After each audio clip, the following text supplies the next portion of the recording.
If you fail to plan, you are preparing to fail, said Benjamin Franklin. यानी जीवन में अगर योजना बनाने में आप असफल होते हैं तो आप असफल होने की योजना बना रहे होते हैं। What a great quote. और ये लाइफ के लिए भी इम्पोर्टेंट है ये कोट, और यूपीएससी की आंसर राइटिंग के लिए भी। होता क्या है कि मोस्ट ऑफ द एस्पिरेंट जब क्वेश्चन पढ़ते हैं तो उसे देखते ही स्टार्ट कर देते हैं विदाउट एनी प्लानिंग, और थोड़ी देर बाद जब ये रियलाइज होता है कि कुछ तो गड़बड़ हुई है, कुछ तो फ्लो टूटा है, पर तब तक it is too late to rectify your mistake, because both time and space both have been wasted. Hence planning is very essential in life as well as in UPSC answer writing.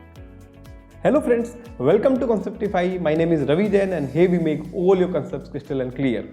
First of all, Happy New Year to everybody. और साल की शुरुआत में हम लेके आए हैं नया इनिशिएटिव, इसमें YouTube की हिस्ट्री में पहली बार हम सोल्व करेंगे पॉलिटिकल साइंस ऑप्शनल यूपीएससी के प्रीवियस ईयर क्वेश्चन पेपर्स। और उसके लिए लिए हैं हमने 20 साल के questions from 1992 to 2022। Let us see some questions. So these are the question from Plato. We are actually taking western political thought as first topic, और उसमें हम प्लेटो डिस्कस करेंगे, प्लेटो की PYQ डिस्कस करेंगे। So these are the questions which has been asked from Plato.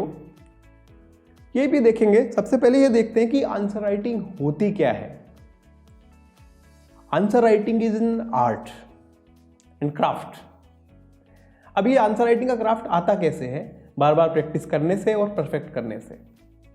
Modern western political philosophy में एक thinker हुए Thomas Hobbes, और उनका एक मेथड है रेजोल्यूटिव कंपोजिट मेथड। यानी कॉम्प्लेक्स रियलिटी को आसानी से समझा नहीं जा सकता, और कॉम्प्लेक्स रियलिटी को समझने के लिए उसको छोटे छोटे एलिमेंट्स में तोड़ना पड़ेगा और फिर उसे समझना पड़ेगा। ऐसे ही आंसर राइटिंग भी एक कॉम्प्लेक्स चैलेंज है। तो जैसे ये देखेंगे आप इसमें स्क्रीन पर, तो यहाँ पे इंट्रोडक्शन, बॉडी और कंक्लूजन। तो आपको यदि आंसर राइटिंग इंप्रूव करनी है तो rather than whole answer writing you should separately work for introduction, body and conclusion, applying the method proposed by Thomas Hobbes, resolutive composite method. फिर अपन को इसको एज ए होल डिस्कस करना पड़ेगा। लेकिन प्रैक्टिस आप इंट्रोडक्शन की भी करेंगे, बॉडी की भी करेंगे और फिर कंक्लूजन की करेंगे। चलो, ये तो हुई आंसर राइटिंग के बारे में। आंसर राइटिंग एक आर्ट है। दुनिया की आप कोई भी आर्ट उठा लीजिए, उस आर्ट के दो पार्ट होते हैं।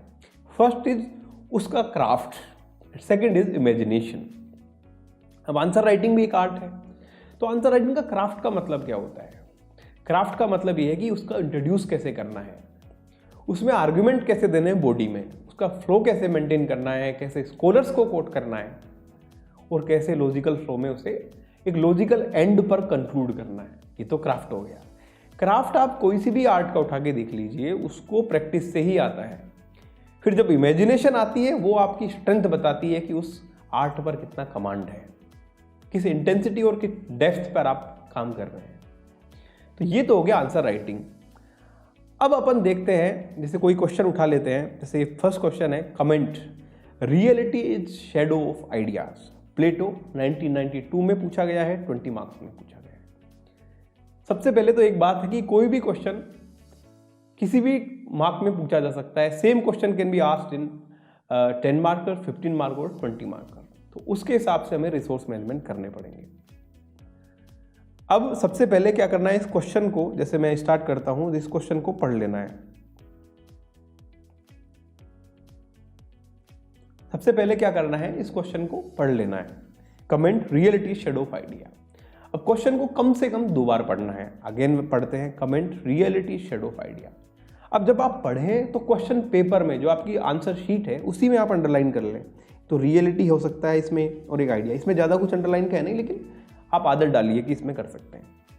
तो आपने अगर क्वेश्चन पढ़ा और उसे लिखना शुरू कर दिया तो आप पक्का कुछ ना कुछ गड़बड़ करेंगे।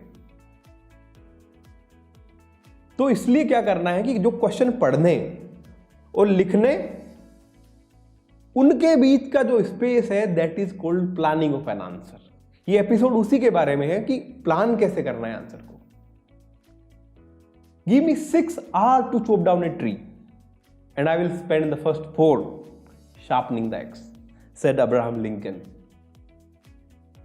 तो ये जो अब्राहम लिंकन का कोट है एक्चुअली प्लानिंग के बारे में बताता है कि शार्पनिंग द एक्स का मतलब क्या है कि मैं प्लान करूंगा मेरे आंसर को। जब आपने कभी अपना गूगल अकाउंट लॉगिन किया होगा तो उसमें एक होती है 2 step verification process before entering into your account. आप पासवर्ड डालते हैं, फिर ओटीपी आता है। तो ऐसे ही 2 स्टेप वेरिफिकेशन प्रोसेस मैंने बनाई है before writing a single word. चलिए देखते हैं क्या है 2 स्टेप वेरिफिकेशन प्रोसेस।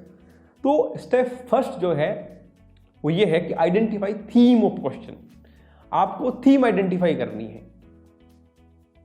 अब वेस्टर्न पॉलिटिकल फिलोसफी में केवल 4 ही टाइप के क्वेश्चन पूछे जा सकते हैं।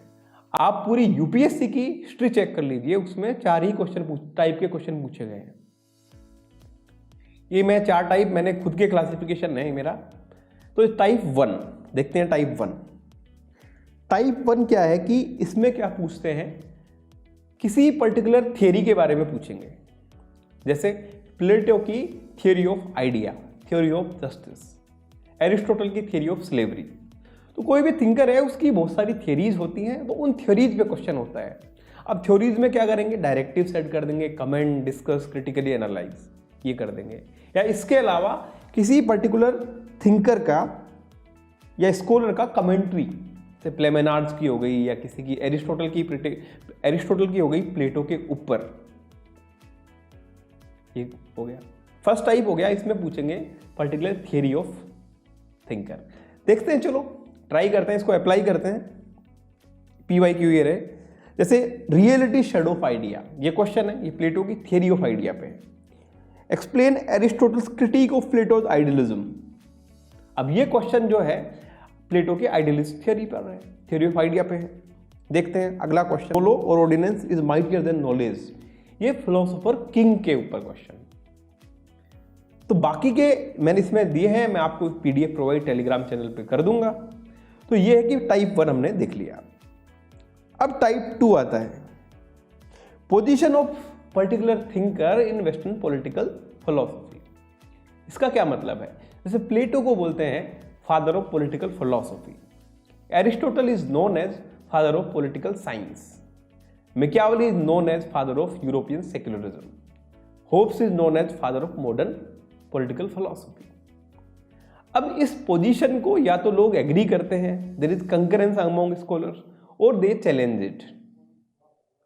इन दैट केस आपको अपना व्यू बताना है। इसके क्वेश्चंस देखते हैं, इसको अप्लाई करते हैं। जैसे comment, western political thought one might say has been either Platonic और anti Platonic but hardly ever non Platonic. ये पोपर का स्टेटमेंट है। यानी ये WPT के में प्लेटो की पोजीशन क्या है उसके बारे में क्वेश्चन है।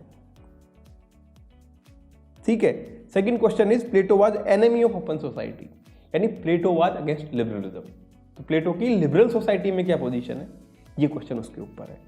तो हमने अभी तक 2 टाइप देखी। पहली type 1 theory of thinker, second is position of that thinker in western political philosophy. अब आते हैं टाइप 3 पे। Type 3 comparison based questions. इनमें क्या करते हैं, 2 थिंकर्स को कंपेयर किया जाता है, जैसे Plato and Aristotle, Machiavelli and Kautilya, Hobbes and Locke, Plato's communism and modern communism of Marx. तो ये कंपैरिजन बेस्ड क्वेश्चन होता है। ये टाइप 3 हो गई। आई होप आपको समझ में आ रही होगी। टाइप 4, कोई भी आइडिया थिंकर का होता है वो ट्रांसेंडेंट होता है, इटर्नल होता है, यूनिवर्सल होता है, यानी beyond time and space applicable होता है। जैसे प्लेटो का आइडिया 2-3 हज़ार साल पहले का है, 400 BC का है, लेकिन आज भी उसकी रेलेवेंस है। तो question can be asked about contemporary relevance of Plato's theory of justice, Aristotle's theory of citizenship, इसके बारे में भी पूछा जा सकता है। तो लेट्स क्विकली रिवाइज कि स्टेप 1 में क्या है। हमको क्वेश्चन को क्लासीफाई करना है कि किस पार्ट में है। अब आप पूछेंगे क्लासीफाई कर क्यों रहे हैं, तो क्लासीफाई इसलिए कर रहे हैं क्योंकि जिस टाइप का क्वेश्चन होगा उसका हिसाब से ही इंट्रोडक्शन, बॉडी और कंक्लूजन होगा। यानी स्ट्रक्चर पूरा जो स्केलेटन बनेगा आपका आंसर राइटिंग का, वो पर्टिकुलर टाइप पे डिपेंड करेगा। And we will see in later episodes that. Alright, तो type 1 particular theory, type 2 position of that thinker in political philosophy, type 3 comparison based question, and type 4 contemporary relevance of that idea. I hope कि मैं clear कर पाया होगा कि step 1 में क्या करना है।